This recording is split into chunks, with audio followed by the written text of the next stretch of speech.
Good evening, everybody. Good evening. Always great to be at the North Macomb Dem Club.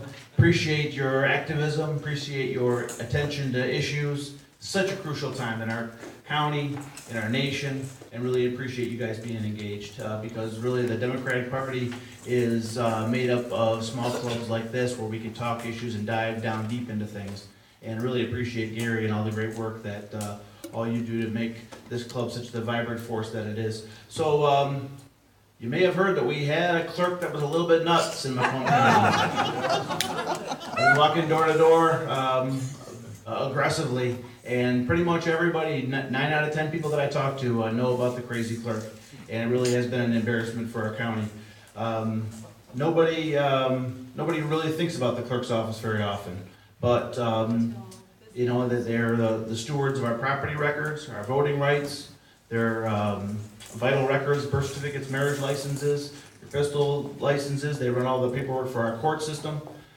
And you know, these times are unlike any other times that certainly I've ever experienced. And you really feel, some of the other candidates spoke to this, that sometimes you really feel like our democracy, the cornerstone of the fundamental fabric of our democracy in this country that we love so much, is kind of fraying a little bit. And it's disturbing to watch it happen in front of us. And whether it's the authoritarian noise that comes out of Washington, D.C. in this current administration, whether it's emergency managers across the state of Michigan, whether it's this constant assault on voting rights and making it harder for people to vote, and just most recently the Supreme Court decision that allows Republican Secretary of State in Ohio to purge voters who may not have voted in a couple of elections. You really feel like our democracy, that what was given to us by our parents and our grandparents and all those patriots that came before us, is really fraying and slipping away. What interests me about the clerk's office, because it's not really prior to the last clerk, it hasn't been a headline-grabbing department that people think about ever. But so many of our rights that we take for granted as our cornerstone rights are guardianed in the clerk's office. And I want to use the experience that I've been fortunate enough to have gained to put the clerk's office back on track.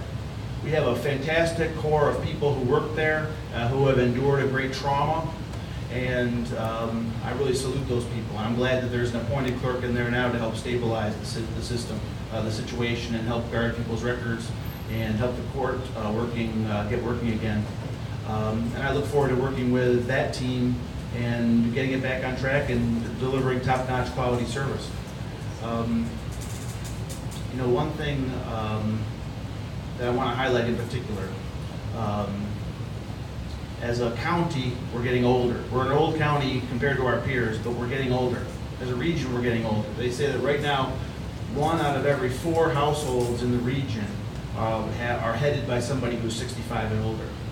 In just a few scant years, that's going to be 40%, and it keeps creeping up for a lot of different reasons. But you baby boomers out there, we love you. That's my parents' generation. We love our baby boomers.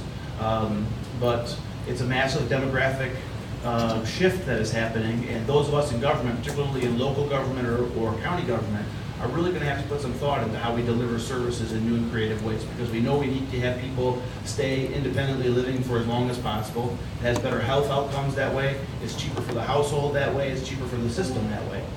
But we need to think through how we deliver services to cater to older Americans. My proposal is, at least as far as the clerk's office is concerned, that we establish a senior advocate within the clerk's office whose job it is to think 24/7 about how do we serve the needs of older Americans, older Macomb County residents. We have to figure out ways to deliver services where seniors congregate, where they live, where they socialize, because we know that while many seniors are very tech savvy, and technology is certainly an answer to a lot of efficiency issues and outreach issues, but we know that not everybody has access to the internet. Not everybody feels comfortable using and utilizing the internet. So we have to figure out ways to deliver these services to older people in Macomb County. And lastly, I think about the clerk's office right now, I mentioned the trauma that they've been through.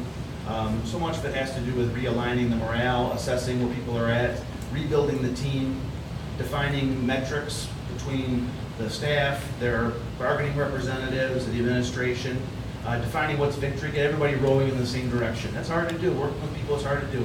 It's about an 84-person department, so not a small department. I think that I had the skill set to do that. And after I lost the race in 2016, I had the good fortune to land in the treasurer's office in neighboring Oakland County, and have been part of an administrative team of a similar department. It's a little bit apples and oranges, but a similar sized department that services both internal county needs as well as it services the needs of the public. And managing people is hard work, but I had the experience to do that and have been leading that department through a strategic planning process to really help them get better, I believe. I'll also say this in closing, that this is something that, as you know, I've sought this position before. I have a passion for county government, having served as a county commissioner, having chaired the finance committee and helping the previous clerk develop her budget and oversee that department. Nobody had to talk me into running for clerk this time around. It's something that I want to do. I feel like we have unfinished business, and I want to finish that business. This isn't my plan B. I'm doing this because I have a passion about county government, a passion about the impact on democracy that the clerk's office can have, and it's really a calling that I have. And so I'm so grateful for the opportunity to be able to run for the office again, and I'm grateful to be here with my friends at the North Macomb Democratic Club again. So thank you, everybody, and I'm happy to answer any questions, but even happier if you have no questions.